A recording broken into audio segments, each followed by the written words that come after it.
अभी हम मौजूद हैं बिहटा के अम्हारा में। कल हम लोग मिले थे, एक वीडियो भी चला था सिम्मी जी का, जिसमें छठ को लेकर तैयारी दिखाया गया था। बहुत सारी तैयारी, किस तरह से छठ मना, आइए बात करेंगे। कल तो हुआ पहला अर्घ था, आज पारण हो गया है। सभी लोग छठ को बहुत अच्छे से मनाया है। इसी संदर्भ में आज बात करेंगे हम फिर से सिम्मी जी से।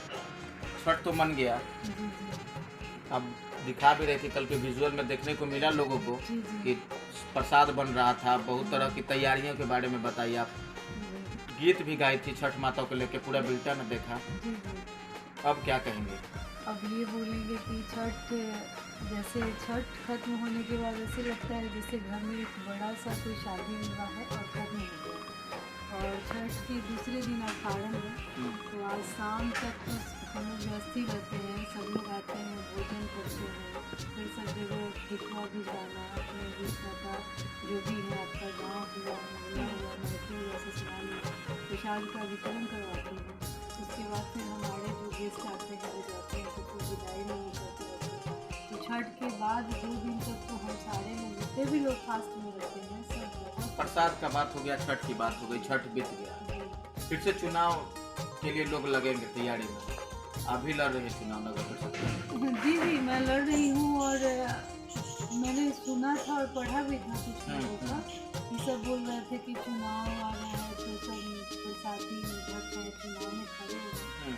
लेकिन जब मुझे लगता था कि मैं टाइम नहीं दे सकती हूँ, तो टाइम फिर मैं बीच में नहीं देती। मैं इस बात को ईमानदारी से बोलना चाहती हूँ, क्योंकि मैं उस समय स्टेट लेवल ट्रेनर थी और चूँकि मैं एक महिला हूँ तो मेरी कुछ रिस्पॉन्सिबिलिटी घर के प्रति भी थी, तो वो सारा चीज़ दायित्व मेरा खत्म हो गया। अब मैं ये बात बता देना चाहती हूँ, चुनाव 6 महीना बाद हो अथवा ना हो, लेकिन मेरा अब जो है हर एक सेकेंड जो है लोगों के लिए रहेगा। और अगर किसी को ये भ्रम लग रहा है तो वो दिल से इस बात को निकाल दे, क्योंकि अब मेरा टाइम यहीं पे बीते। महिलाओं को कैसे एकजुट करेंगे? सशक्तिकरण के रास्ते पर फिर से कैसे वे लोग आएंगे?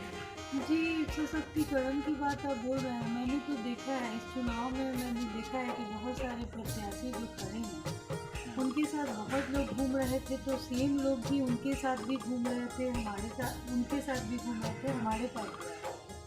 लेकिन महिला जो थी, बाकी लोग का तो मैं नहीं जानती, लेकिन महिला जो थी उनको तोड़ना उतना आसान नहीं था, क्योंकि वो सिर्फ अगर वो चुनती थी कि अगर हमको फलाना कैंडिडेट के साथ घूमना है, इनको समर्थन करना है, तो इन्हीं के साथ होती थी। और इतना ही नहीं, बहुत सारी महिलाओं को तोड़ने का भी प्रयास किया गया था। बट हम लोग ऐसा थोड़ी है जो 100 के संख्या में या 150 के संख्या में, बहुत संख्या में है, आधी आबादी है, तो कॉन्टेक्ट तो करना ही है और किए भी हैं और आगे करेंगे भी।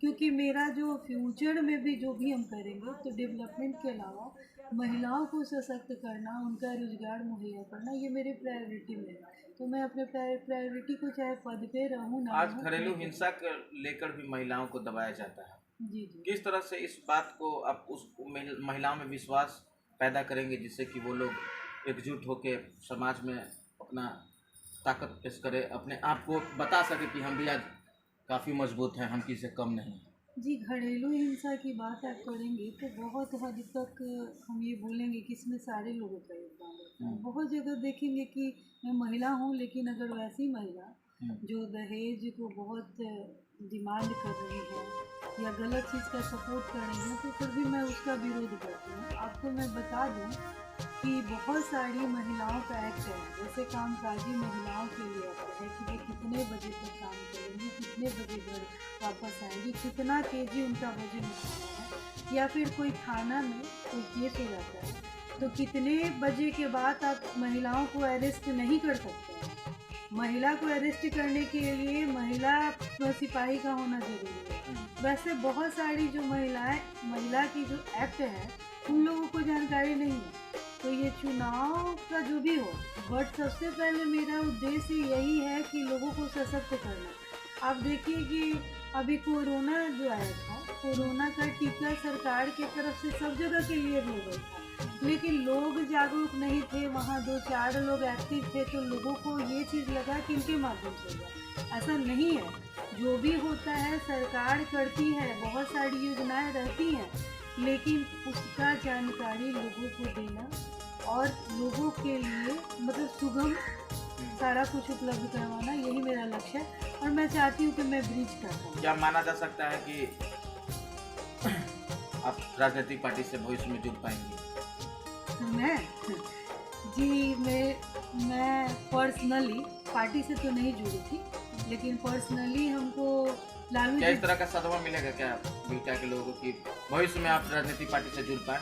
जी मैं अगर पार्टी से जुड़ूंगी तो कुछ संभावना व्यक्त की जा सकती है। जी बिल्कुल की जा सकती है, क्यों नहीं की जा सकती। अब जैसे अब यही करना है, समाज सेवा करना है और राजनीति करना है, तो अपने यानी आगे राजनीति को एकदम एक लेवल पे लेके जी, मैं मेहनत करके आगे बढ़ना हाँ, है, मैं बैठने लोगों के वाली- बीच में रहना ही है। अब मेरा यही एक मात्र काम ही है, लोगों का कुछ कार्य। लोगों का कहना था कि सिमी जी बीच में गायब हो गई थी, लेकिन अब क्या देखने को मिला? जी देखिए, 5 साल तक अगर मैं जिला परिषद मेंबर रही तो 5 साल में मैंने बहुत सारा काम किया। जैसे अगर आप बेटा की बात करते हैं, 4 साल का योजना मात्र मिला, बहुत कम राशि। अगर बेटा की बात करते हैं तो बेटा बुलटेड़ा बाजार में ईंट सोलिंग और वहाँ ट्रांसफर 100 kV का मेरा लगवाया गया। अगर आप अजमेरी मोहल्ला का बात करेंगे तो भूटान जी के बगल में जो सोलिंग था वो मेरे द्वारा करवाया गया था। अगर आप श्री रामपुर पंचायत की बात करेंगे तो राम जो मंदिर है रविदास मंदिर, उसके बगल का सोलिंग मेरे माध्यम से था।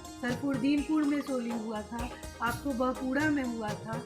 उसके तो अलावा मिला जुला के कहा जाए कि में भी- महिलाओं की बात करेंगे और आगे महिलाओं के साथ रहेंगी, मिला जुला के उसके जो भी काम रहेगा, महिला का जो उद्देश्य है इस समाज के प्रति, उसको आप उजागर जी करेंगे। जी बिल्कुल, महिलाओं के लिए भी करेंगे, स्टूडेंट के लिए भी करेंगे, सारे लोगों के लिए करेंगे। लेकिन सबसे पहले जो है ना, यहाँ पे सारा सुविधा जो है, हम चाहते हैं कि बेसिक लोगों का जो नीड है, जैसे राशन नहीं है, अभी तक बहुत लोग विधवा पेंशन नहीं मिल रहा है, बहुत को वृद्धा पेंशन नहीं मिल रहा है, बहुत लोग का पैर कट गया है। और हाँ, मैं आपके चैनल के माध्यम से एक मैसेज देना चाहती हूँ कि मतलब मेरा कुछ जगह पे ऐसा कांटेक्ट है जहाँ कि हमारे एरिया के किसी का पैर कट गया हो, हाथ कट गया हो, तो वो चूँकि बहुत कॉस्टली आता है, तो वो सारा चीज़ जो है बहुत सारे एनजीओ डोनेट करते हैं। तो मैं चाहती हूँ कि अगर कोई भी मेरे क्षेत्र के लोग वैसे हैं तो वो मेरे से कांटेक्ट कर सकते हैं। और कोई भी काम हो, मतलब एक बार मैं ये ज़रूर बोलना चाहूँगी कि अगर उनको विश्वास लगता है हम पे तो वो अपनी बात को जरूर रखेंगे, क्योंकि अगर काम करना है तो उनको डेवलपमेंट के आधार पे अपना राजनीति तय करना है। ऐसा नहीं है कि सिर्फ राजनीतिज्ञ बन जाना है हवा हवाई। मैं ये बात को स्वीकारती हूँ कि मैं 5 साल तक रही और 5 साल के बाद भी बेटा का जमीन अधिग्रहण से मुक्त कौन करवाया? बेटा का तो सारा जमीन सरकार ले लिया था, बेटा मौजा का। वहाँ पे मैं 3 महीने तक भू अर्जन में बैठ के और वहाँ के ज़मीन को मुक्त करवाने का काम मैंने किया। तो अगर मैं लोगों के सेवा के लिए हूँ, चाहे बेटा हो, अम्हाड़ा हो, अथवा श्री रामपुर हो, बिशंभरपुर हो, पांडेचक हो, राघवपुर हो, मेरे लिए सब एक एरिया बराबर है और मैं हर जगह पे इक्वली डेवलपमेंट करूँ। तो ये थी सिमी कुमारी, बहुत सारे अभी योजनाएं की बात बताई, महिला सशक्तिकरण के बारे में बताई। यानी मिला जुला के कहा जाए तो सबके साथ खड़े रहने की बात कर रही हैं, समाज हित की बात कर रही हैं। पूर्व में जिला परिषद की सदस्या भी रही हैं, तो चुनाव भी लड़ रही हैं। तो आगे देखेंगे कि आगे क्या होता है। तो जो भी TV 24 के दर्शक हैं, जो भी सब्सक्राइब नहीं किया है चैनल को, तो एक बार कर लें। फिर आगे मिलते हैं। धन्यवाद।